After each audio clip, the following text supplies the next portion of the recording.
કોવિડમાં બહુ લોકોને બહુ સમજાયું એમાં સૌથી ઇમ્પોર્ટન્ટ હું એવું માનું છું કે જે સમજાયું ને core values of this 5 element સમજાય છે જી મેમ.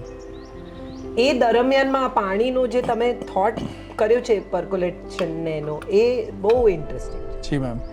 તો જસ્ટ ટુ એક્સપ્લેન યુ અમે પાણીનું બહુ સિમ્પલ ભાષામાં સમજાવવાની કોશિશ કરું તો જેમ બધા જમીનમાંથી પાણી લે છે એમ અમે પણ જમીનમાંથી લઈએ છીએ અને પર્કોલેશન વેલ બીજા એ સિવાય 10 અમે બનાવ્યા છે.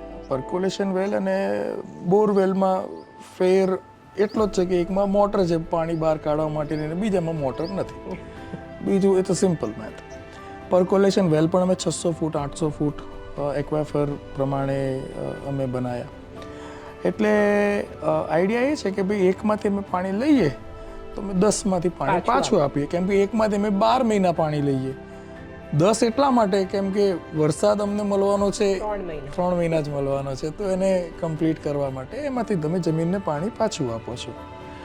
અને એ પાણીને હવે તો કાજલ પાણી તો ફ્રી છે પણ પાણીનો નળ સુધી લાવવાની કિંમત છે. પાણી બધે અહીંયા નર્મદા કેનાલ ઉપર ફ્રી છે, બધે ફ્રી જ છે, પણ નળ સુધી લાવો તો હવે એના માટે ઇલેક્ટ્રિસિટી જોઈએ, હવે એના માટે એના રિસોર્સ તમારે બિલ્ડ કરવા પડે. તો I was of the opinion કે એવી કમ્યુનિટીનું કંઈક ડિઝાઇન કરીએ કે જેમાં કોઈને કોઈ અંડરગ્રાઉન્ડ ટેન્ક ના હોય, ઓવરહેડ ટેન્ક ના હોય, કોઈ પ્રેશર પંપ ના હોય, કોઈ બીજી મોટરો ના હોય અને કોઈ સોફનર બી ના હોય. એટલે સિંગલ મોટરથી તમે પાણી ચડાવો જી અને પછી બધે જી એટલે એક વખત એનર્જીનો ઉપયોગ કરીને અમે પાણીને એટલી હાઇટ ઉપર લઈ જઈએ. એટલે હાઇટમાં બી એક ઇન્ટરેસ્ટિંગ સ્ટોરી છે.